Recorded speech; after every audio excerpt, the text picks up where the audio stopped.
Esas personas que crees conocer, aunque no las hayas visto nunca. La leyenda pública. Era el padre del Rat Pack. Salía con Sinatra, bebía y fumaba mucho. Era un alborotador. La persona en su intimidad. Lo que más me sorprende es que Bogart fue a un colegio privado y allí la juerga era ¿alguien juega al tenis? La realidad indescifrable. Humphrey Bogart era una figura enigmática. Yo sigo intentando averiguar más sobre él y soy su hijo.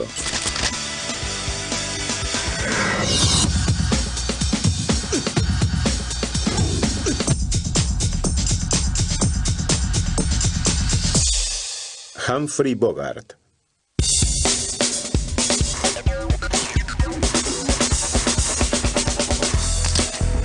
Triunfar en Hollywood siempre ha sido un logro importantísimo, y lo fue aún más en lo que ahora se conoce como la Edad Dorada. El glamour estaba de moda, y Humphrey Bogart no encajaba en el molde. Bogart estaba por debajo de la estatura media. Llevaba un postizo. Tenía una cicatriz. Ceceaba. Pasaba desapercibido a menos que uno se fijase en él. En cierto sentido, si unimos todos los elementos ante Humphrey Bogart, resulta un modelo absurdo para una estrella de cine. ¿Cómo alguien así pudo ser un mito? Creo que es en parte porque tenía una cara que transmitía una vida interior muy compleja y unos ojos que habían visto muchas cosas. Y el público quería averiguar qué habían visto aquellos ojos. No era una estrella joven. Hacía papeles serios. Y por la forma en que había vivido, tenía líneas de expresión y la mirada de un hombre que había estado ahí y podía haber hecho realmente algunas de aquellas cosas. La bebida y el fumar sin parar ayudaron a darle a su cara ese aspecto curtido, pero además supo cómo mantenerse en la cima de Hollywood. Era capaz de ponerse alzas en los zapatos si le tocaba una protagonista alta, o de llevar un postizo para ocultar sus entradas. Pero no eran sino simples accesorios en manos de un actor experto. Hizo que todo le funcionase. Tenía los dientes grandes y en aquella época no estaban tan bien vistos como hoy. Tenía la costumbre de hacer esto. Si tienes los dientes un poco prominentes, es normal hacerlo. Si Bogart se sintió... My name is Humphrey Bogart, in case of those of you in the audience who are either too young or too old to know who I am. Su personalidad compensaba con creces cualquier defecto físico. Bogart tenía fuerza y determinación. Llegaba y tomaba el mando en todos los sentidos. Con su voz. Tenía una voz magnífica y era fuerte. Era varonil. Now talk. Oh, how can you accuse me of such a terrible... This isn't the time for that schoolgirl act. We're both of us sitting under the gallows. Aquella voz potente no era solo parte de sus personajes. Los guionistas aprendieron a escribir diálogos adaptados a la forma de pronunciar de Bogart, y en la vida real afinaba su habilidad con muchas víctimas insospechadas. Le gustaba meterse con la gente y ver cómo reaccionaban. Daba una gran importancia a las reacciones. Reunía a dos personas y las observaba. Lo hacía muchísimo. Pero sin duda el aspecto más asombroso del éxito de Bogart es su capacidad para perdurar y su atractivo entre el público actual. Porque mola. Humphrey Bogart mola mucho. Es elegante, es guay. Las mujeres quieren conocerlo y los hombres quieren ser como él. Es interesante porque sigue gustando. Creo que lo importante de verdad es su dureza. Porque aunque sea la quinta esencia del tipo duro en sus películas, está dolido. Lo oculta. Sigue adelante y lo sobrelleva. Y unido a eso hay un sentido irónico. La sabiduría de la ironía. El mundo es duro. Inevitable, es fatalista. Una vez entiendes eso, quizá puedas llegar a seguir avanzando. Bogey fue uno de los primeros antihéroes, si no el primero. Entonces, si eras bueno, llevabas sombrero blanco. Los tipos malos llevaban sombrero negro. Pero Bogey era capaz de llevar sombrero blanco y sombrero negro. Era el asesino al que llegas a comprender. Realmente fue el primero que hizo algo así. Tratar de separar al hombre, la estrella de cine y el mito nunca ha sido fácil, pero la gente aún siente una curiosidad insaciable por saber cómo Bogart se convirtió en Bogart. In every man's life, there are pinpoints of time that govern his destiny. In his adolescence and his youth, a push to the right, a life of honor and credit. Es una parte tan importante en la cultura popular de Estados Unidos que cuesta creer que muriese hace casi 50 años. Y cuesta más aún creer que el último tipo duro de la pantalla naciera el día de Navidad de hace 2 siglos, el 25 de diciembre de 1899. Bogey tiene esa fama de tipo duro, pero en realidad nació en Manhattan, en una zona muy buena de Manhattan. Su padre era médico y su madre era ilustradora. Su madre, Maud Humphries, llamó a su hijo pequeño igual que su apellido y empezó a hacerle famoso como uno de sus modelos. Es interesante destacar que fue un bebé encantador. Podemos verlo en las ilustraciones de su madre. En un momento dado se identificó con el modelo de Herbert Baby, pero ahora sabemos que no tiene nada que ver. Sus padres le llevaron a los colegios privados más exclusivos de Manhattan, pero no hizo mucho por destacar. Al llegar al instituto estaba claro que a Humphrey no se le daban bien los estudios. Su padre usó sus contactos para meter a su poco aplicado hijo en su antiguo colegio privado, pero no tardaron en pedirle que lo sacara. Le expulsaron de Andover porque era un poco alborotador, digámoslo así. Le gustaba divertirse a lo grande, igual que a su hijo, aunque a mí no me expulsaron de ningún instituto. El caso es que le expulsaron de Andover y se metió en la Marina. A Humphrey Bogart, de 18 años, le destinaron al USS Leviatán para ayudar a traer a las tropas que estaban en Europa al terminar la Primera Guerra Mundial. Años después, se contaría que la cicatriz de su labio y su ceceo venían de estos viajes. Creo que leí un par de historias en las que un prisionero alemán le pedía fuego estando esposado y al ir a dárselo le golpeaba en la boca. Una de las teorías más comunes es que le hirieron en una pelea en un bar, lo cual creo que está más cerca de la verdad. Peleas en bares, Andover. Si miras una foto de mi padre, no tiene pinta de ir peleándose por los bares. Me creo más lo del prisionero. Al licenciarle de la Marina no tardó en encontrar trabajo como director de escena en un teatro de Broadway. Debutó como actor en 1922 y empezó a abrirse camino interpretando jóvenes de alta sociedad. En 1926 se casó con Helen Menken, la primera de sus 4 esposas actrices. Ella estaba más establecida en el teatro y su matrimonio se mantuvo en un segundo plano en sus carreras. Al año y medio se divorciaron y 5 meses después Bogart se casó con otra respetada actriz de teatro, Mary Phillips. A principios de 1929 dieron vida a un matrimonio en la obra Skyrocket. Duró poco tiempo. Aquel otoño la bolsa se vino abajo arrastrando con ella al público del teatro. Por suerte para Bogart, Hollywood buscaba en Broadway actores para incluir en sus nuevas películas sonoras. En 1930 se marchó a Hollywood, pero su esposa Mary se negó a dejar su carrera en el teatro y se quedó atrás. Humphrey Bogart estaba a punto de aprender que el éxito en Hollywood puede ser un camino largo y lleno de baches. Tras 8 años sin ningún éxito destacado en Broadway, la 20th Century Fox lanzó a Bogart en Hollywood. Lo único duradero de su primer intento fallido en el cine fue su amistad con Spencer Tracy. Fue Tracy quien le dio el apodo de Bogey. Columbia Pictures le dio una segunda oportunidad, pero 6 meses más tarde estaba de vuelta en Broadway. En septiembre de 1934, Bogart se enteró de que su padre se moría de una afección cardíaca y corrió a su lado. El padre de Bogart murió en sus brazos. Habían sido unos años duros y su carrera teatral, así como sus 2 intentos en Hollywood, parecían no ir a ninguna parte. Pero entonces le llegó la suerte.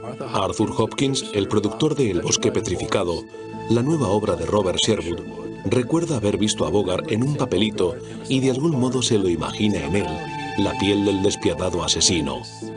Se convirtió en un éxito de la noche a la mañana.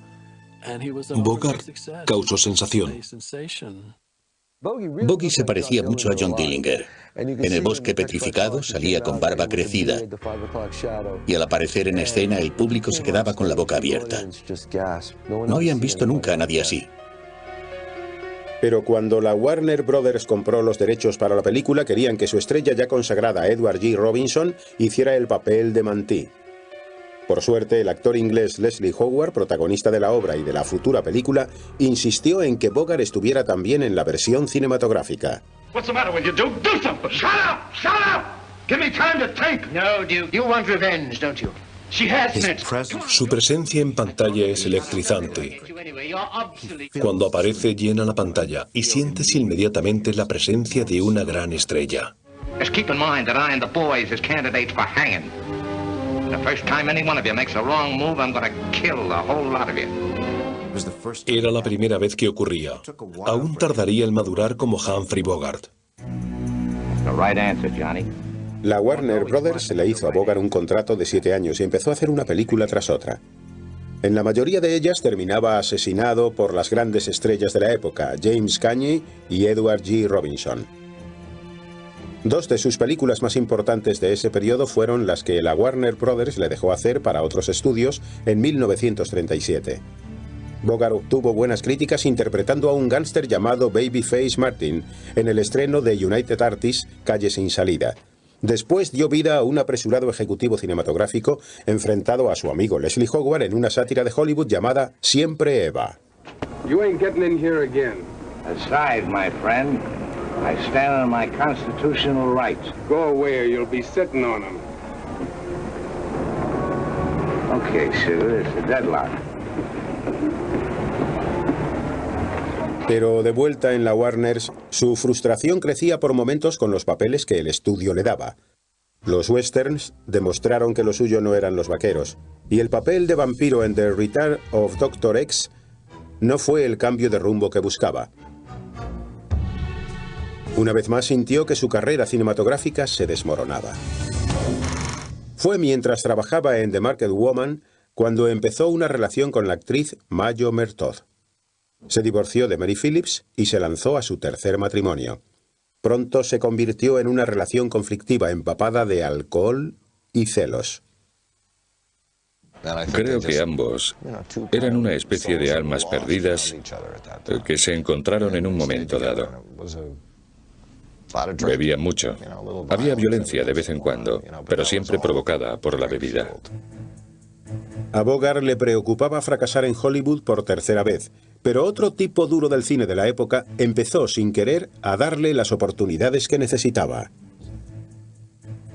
La historia de la cantidad de veces que George Raft se engañó a sí mismo y promocionó a Humphrey Bogart casi hace pensar en una especie de mano del destino que guiase nuestras carreras, porque durante un periodo de varios años que incluye varias películas, George Raft no hacía más que equivocarse y a Bogey le vino muy bien. Cansado de hacer de gángster, Raft rechazó El último refugio y la Warner Brothers le dio el papel de Roger a Bogart. El último refugio, que es una película magnífica, lo es en parte porque representó el fin de una tradición y el comienzo de otra.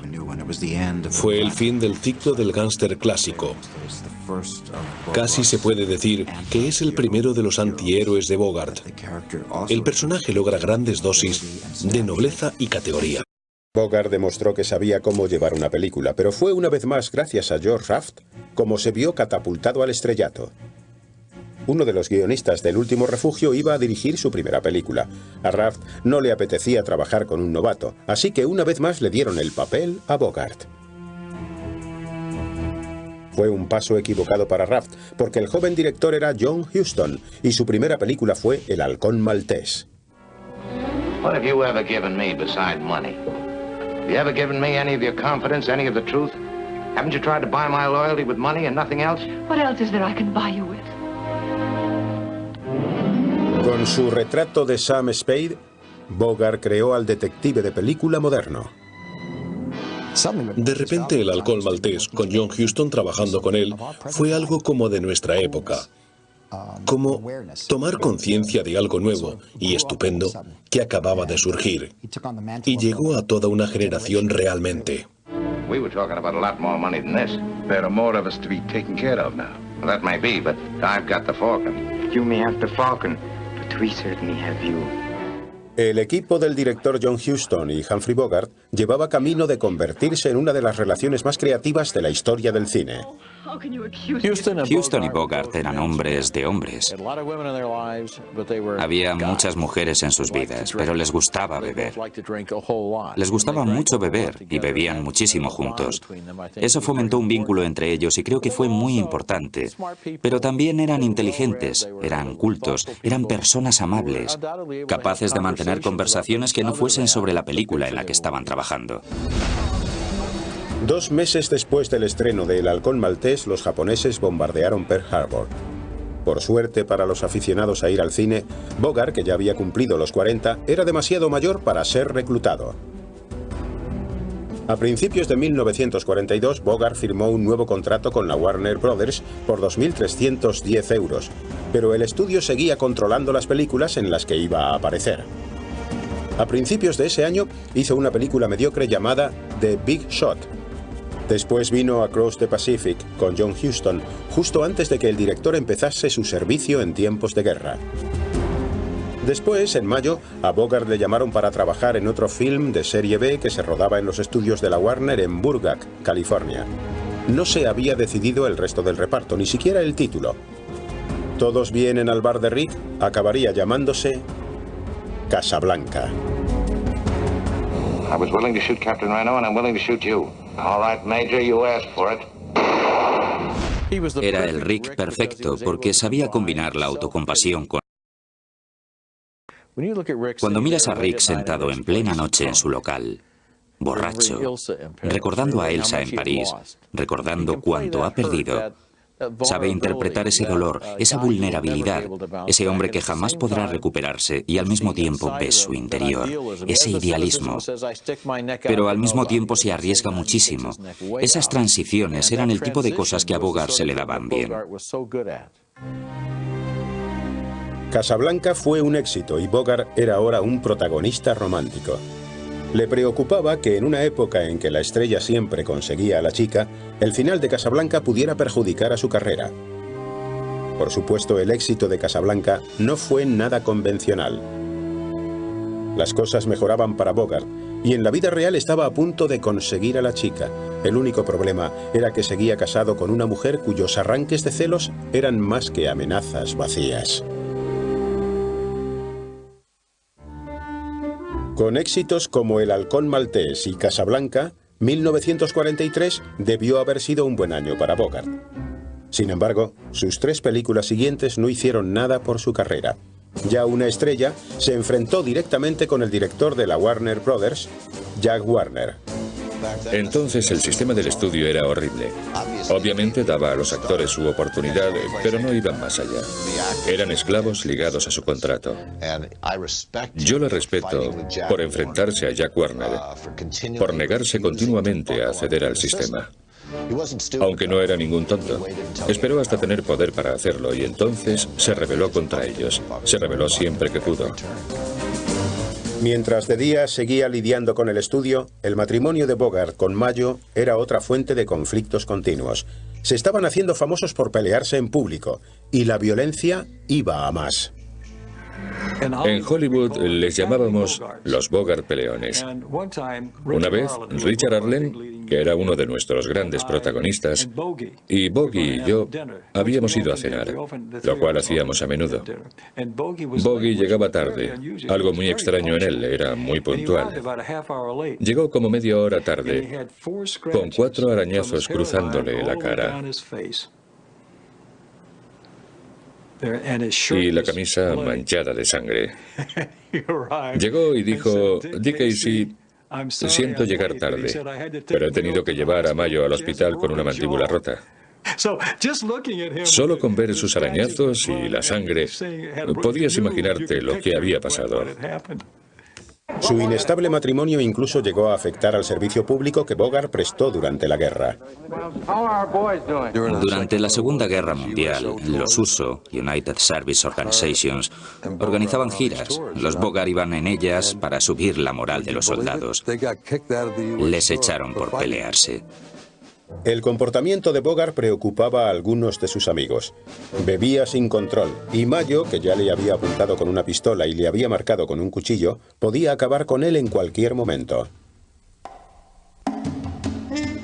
En ese punto de su vida, empezar una relación con una adolescente pudo ser su perdición, pero resultó ser su salvación. La aspirante actriz Betty Perske tenía un nuevo nombre artístico, Lauren Bacall, y su gran debut fue un papel protagonista en Tener y no tener. I'm hard to get, Steve. All you have to do is ask me. You know what you're getting into. It's gonna be rough. Howard Hawks buscaba una actriz capaz de defenderse con Bogart.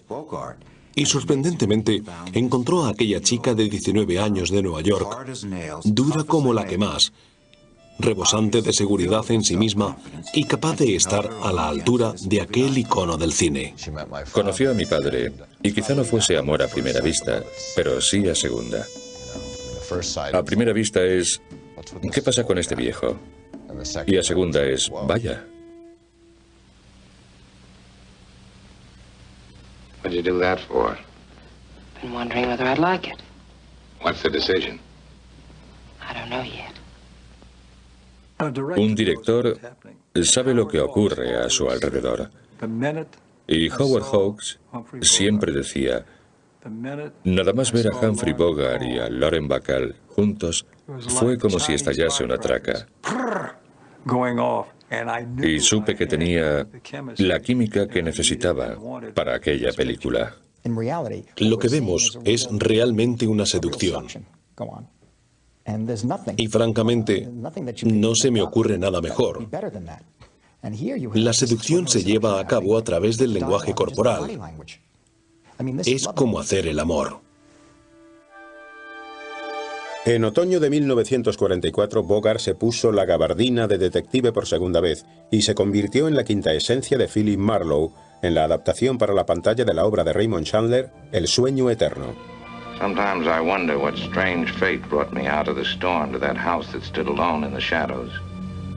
As I probed into its mysteries, every clue told me a different story. But each had the same ending, murder.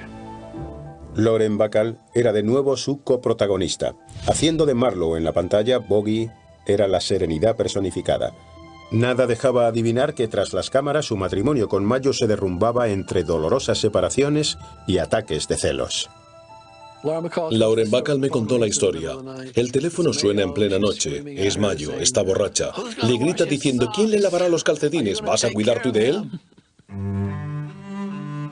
Al terminar la producción de El sueño eterno en enero de 1945, los Bogart peleones acordaron al fin una tregua. El 10 de mayo, Mayo le concedió a Bogey el divorcio, y solo 11 días después, Bogart a sus 45 años se casaba con Bacall de 21 en la finca de un amigo en Ohio. El intento de llevar un romance discreto y comedido fracasó, y la fiesta de la boda estuvo plagada de periodistas y fotógrafos. El público acogió encantado a la glamurosa pareja. La Warner decidió remodelar El sueño eterno. Se rodaron nuevas escenas con Bogart y Bacall, aprovechando su popularidad. I like that. I'd like more. 1946 fue un buen año para Bogart. El sueño eterno resultó un taquillazo. Bogey estampó sus huellas en el teatro chino de Grauman. Bogart y Bacall volvieron a trabajar juntos en La senda tenebrosa. 1946 también fue el año en que Bogart se vio al fin en situación de conseguir lo que quería de la Warner Brothers. Firmó un nuevo contrato que le hacía el actor mejor pagado del mundo. Le permitía dar el visto bueno al guión y al director, y le daba el derecho a trabajar para otro estudio una vez al año. Lo celebró comprándose un velero de 16 metros, el Santana. Lo que más le gustaba hacer era navegar. Y podía ir donde quisiera. Era su vía de escape y le encantaba. Era su entretenimiento y su pasión. Bogart también se implicaba cada vez más en política. Cuando el Comité de Actividades Anti-Estados Unidos comenzó su caza de brujas comunista en Hollywood, Bogart y Bacall estuvieron encantados de utilizar su popularidad para llamar la atención ante las injusticias que se cometían. John Huston formó el comité para la primera enmienda. Fletamos un avión y nos fuimos a Washington a presentarnos en la sede central del comité, porque atacaba mucho a Hollywood por escribir películas rojas. Era algo sin sentido. Era vergonzoso. Pero la opinión pública empezó a ponerse en contra de los actores sin pelos en la lengua. La Senda Tenebrosa no iba muy bien en la taquilla, y en diciembre Bogart se retractó y dijo que sus actos habían sido una imprudencia. Él nunca quiso renegar de sus ideas, pero tenía una carrera. Tenía que ganar dinero. Tenía gente a quien mantener. Era algo a tener en cuenta. En sus dos películas siguientes con John Huston, es casi como si reexaminasen el personaje de Bogart, que siempre acababa haciendo lo correcto. En Cayo Largo, Bogart no hace frente al personaje de Edward G. Robinson, el gángster Rocco, hasta casi el final de la película.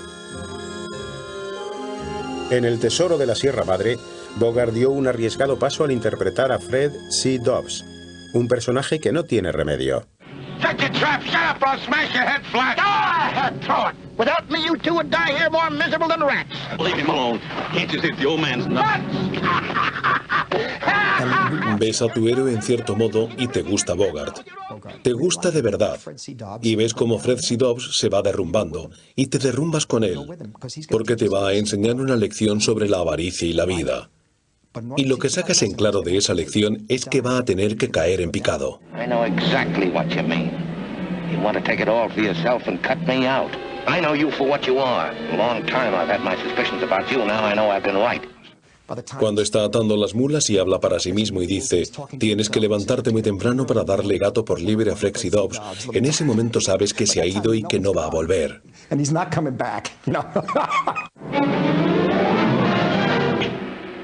Es como si Bogart se sacrificase por nosotros en cierto modo, y es muy valiente. Aparte de estos dos clásicos del cine con Huston a finales de los 40, Bogart seguía sin estar contento con la calidad de las otras películas que la Warner le ofrecía. Decidió tomar más las riendas y fue el primer actor que formó su propia productora. Pero entonces Bogart se enfrentó de repente a un papel para el que no se sentía preparado. Lauren Bacall estaba embarazada de su primer hijo. A finales de los 40, Humphrey Bogart y Lauren Bacall eran la realeza de Hollywood. Que con casi 50 años Bogart estuviera a punto de ser padre por primera vez fue un notición.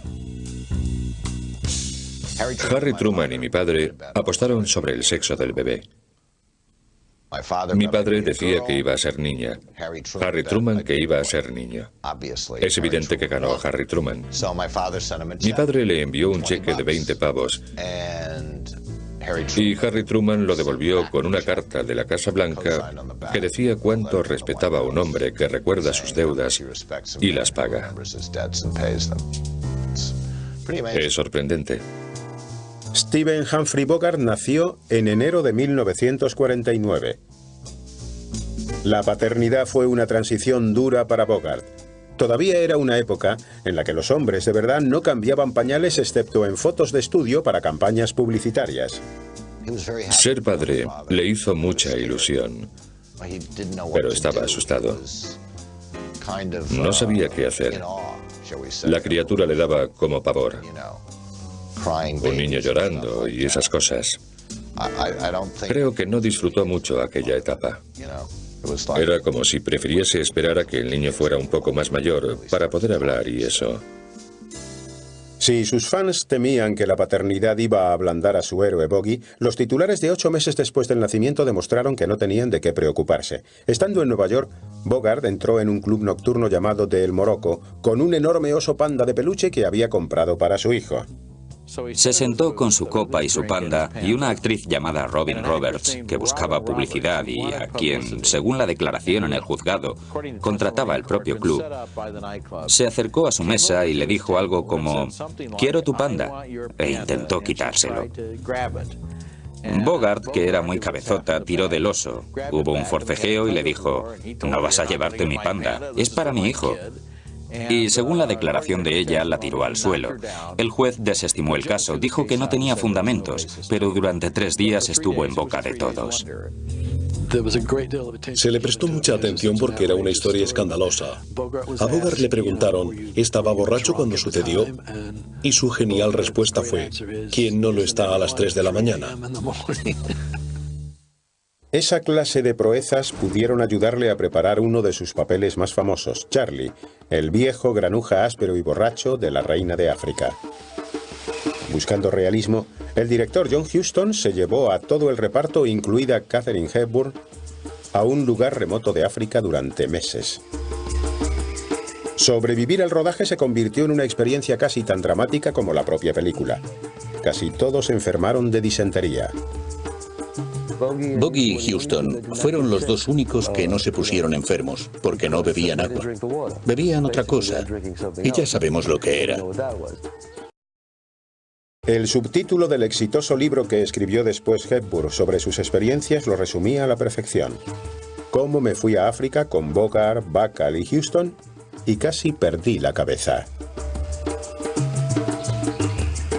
Pero para Bogart, trabajar con Huston una vez más dio sus frutos y a la edad de 53 años ganó su único Oscar de la Academia. Jamás pensó que ganaría un Oscar. Estaba totalmente anonadado, feliz, orgulloso y de todo, aunque nunca llegara a reconocerlo. Bacall, embarazada de su segunda hija, una niña a la que llamarían Leslie, convenció a Bogart para mudarse de Benedict Canyon a Holby Hills. Era un barrio lleno de estrellas, y al otro lado de la calle vivía la eminencia de la radio y la televisión, Art Linkletter. Era una persona más bien distante. Vivía en aquel caserón y apenas lo veíamos. Pero tuvimos una discusión muy seria por un perro. Teníamos 3 boxers, unos perros muy ladradores, y no dejaban dormir al vecindario. Llamé al señor Bogart y le sugerí que metiese a sus perros en el sótano. Él me sugirió que me metiera en mis asuntos. Amenacé con llamar a la policía local. Me dijo, adelante, llámales y que manden a un detective. Cuando este averiguó que se trataba de Bogart, me dijo, señor Linkletter, no querrá que detengan al señor Bogart o que presenten cargos contra él, ¿verdad? Yo le dije, ¿qué quiere que haga? No puedo dormir. Y él respondió, le advierto que es mejor que no contrate a nadie que pase por la noche y tire un filete envenenado a casa de los Bogart. No, no lo haré, le dije. Pero gracias por advertírmelo.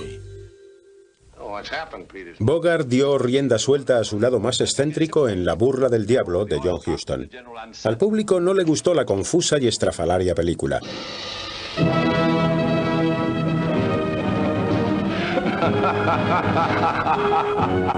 En ese punto de su carrera, Bogart estaba interesado en hacer papeles que no fuesen los tipos duros que le habían hecho famoso. Volvió a coger a sus fans desprevenidos cuando interpretó al Capitán Quigg en la versión para el cine de 1953 de El motín del Caine. Era un actor que se las apañaba para mantener la calma pasara lo que pasara. Sabía controlarse. Eso era parte del atractivo de sus personajes. Y aquí lo deja a un lado, lo olvida para nosotros.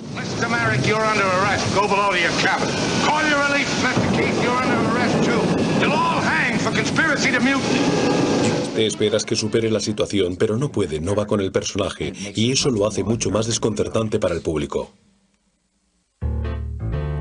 Para su siguiente película se fue al otro extremo y dio vida a un extrovertido hombre de negocios en Sabrina, aunque su lado cínico no le permite encajar muy bien en la historia. Vi a Bogey andando por la calle aquí en la Paramount. Le detuve y charlamos. Me dijo, acabo de ver Sabrina en la cabina de proyección. Es una película estupenda. Le dije, estás magnífico. Y él, solo tengo una pregunta sobre la película. Yo, ¿cuál? Y me dice, en la película consigo a Audrey Hepburn. Y yo, sí. Si yo hubiera sido Audrey Hepburn, me habría quedado con Bill Holden, no conmigo. Consiguió otra nominación al Oscar por su retrato del Capitán Quigg. Y al público le encantó Sabrina. Bogart estaba en su mejor momento. Decidió finalizar su contrato con la Warner antes de tiempo.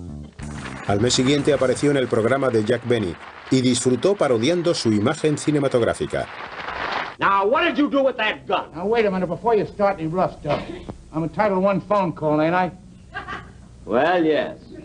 Okay, give me a dime and I'll run down to the drugstore. Oh, no, you don't. Al fin, Bogart parecía feliz y relajado. Era libre para hacer lo que quisiera, pero por desgracia no le quedaba mucho tiempo para disfrutar de su carrera y de su familia. Tras ganarse el respeto como un buen actor deseoso de arriesgarse con papeles como el del Motín del Caine o La Reina de África, Humphrey Bogart decidió volver a los papeles que le dieron popularidad al principio. La llegada de Humphrey Bogart a Horas Desesperadas fue interesante. Se había hecho en teatro y maravillosamente con Paul Newman, que era más joven que Bogey. Y algunos tenían en mente a una persona más joven para ese papel. Entonces llegó Bogey. Su interpretación en Horas Desesperadas demostró que a la edad de 54 años, Bogart seguía mandando en la pantalla como jefe de una banda. En su tiempo libre, era el cabecilla de una panda de juerguistas conocida como el Rat Pack. ¿Cómo surgió el Rat Pack? El caso fue que Bogart estaba en Las Vegas con Judy Garland, David Niven, Frank Sinatra y Lauren Bacall. Y estaban en racha. Estaban arrasando en la ciudad. La juerga les duró 5 días. Al final de esos 5 días volvieron despeinados a la suite del hotel donde Lauren Bacall, que era más joven que los demás, les miró y dijo, «Madre mía, qué pinta de chicos malos». Y de ahí viene el nombre. Y Bogart, por supuesto, fue el cabecilla del Rat Pack hasta su muerte. Y después lo relevó Frank Sinatra, que puso en marcha el siguiente Rat Pack. El día en que se recuerda a los caídos en las guerras de Estados Unidos, Memorial Day, 30 de mayo, Bogart hizo de Duke Mantee por tercera vez en una versión en directo por televisión del Bosque Petrificado. Lauren Bacall se encargó del papel de Betty Davis. Tras hacer la película Más dura será la caída, Bogart y Bacall prepararon su primera gran reunión en pantalla en 8 años. Mi madre dejó su carrera un poco estancada para criar a sus hijos. Decidió que no iba a ser una madre trabajadora y dejarnos solos. Es lo que quería mi padre y es lo que acordaron. Por supuesto, cuando ella estaba pensando en volver, mi padre cayó enfermo. Bogart y Bacall iban a aparecer juntos en la comedia romántica Intriga femenina. En enero de 1956, Bogart y Bacall fueron a la Warner Brothers para las pruebas de vestuario, pero no llegaron a hacer la película. La causa de una persistente tos resultó ser un cáncer de esófago. En febrero, operaron a Bogart en el Hospital del Buen Samaritano de Los Ángeles. El pronóstico no era bueno. Aunque intentaban mantenerle estable, se iba apagando lentamente. Cuando nos enteramos de que Bogey estaba enfermo y probablemente en fase terminal, la tristeza se adueñó de este mundillo. Pero el que conocía a Bogey no podía creer que fuese una enfermedad terminal, porque todos pensábamos que Bogey era tan fuerte en persona como el personaje que habíamos visto en la pantalla, capaz de conquistar cualquier cosa. Podía hacer de todo. Lauren Bacall tenía un gran corazón. Debo decirlo porque muchas estrellas de cine, cuando las cosas se ponen feas, parecen esfumarse. Pero cuando él estaba muriendo de cáncer, ella permaneció a su lado. Y siento una gran admiración por cómo le confortó y le cuidó en una muerte bastante lenta. Fue triste y dolorosa. No fue divertido. Cuando alguien se está muriendo en el piso de arriba y resulta que es tu padre, no es agradable vivir así durante un año. La verdad es que al final no tuve mucha oportunidad de verle, porque no quería que yo le viera así. Recuerdo verle en la cama un par de veces y bajando en una silla en el montacargas. Pero el último año es difícil de recordar. Tras meses alejado de la atención pública, Humphrey Bogart falleció en su casa el 14 de enero de 1957.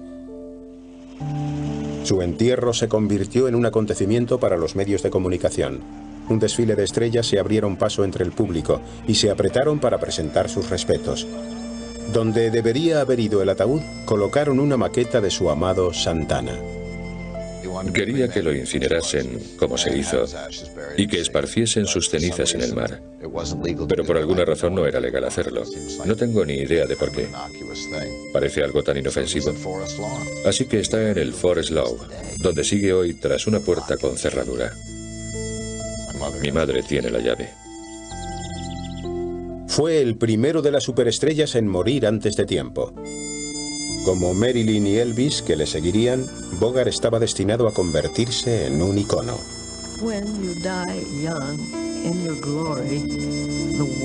Cuando mueres joven, en tu mejor momento, siendo famoso, convertido en una gran estrella, es muy probable que pases a la historia como tal.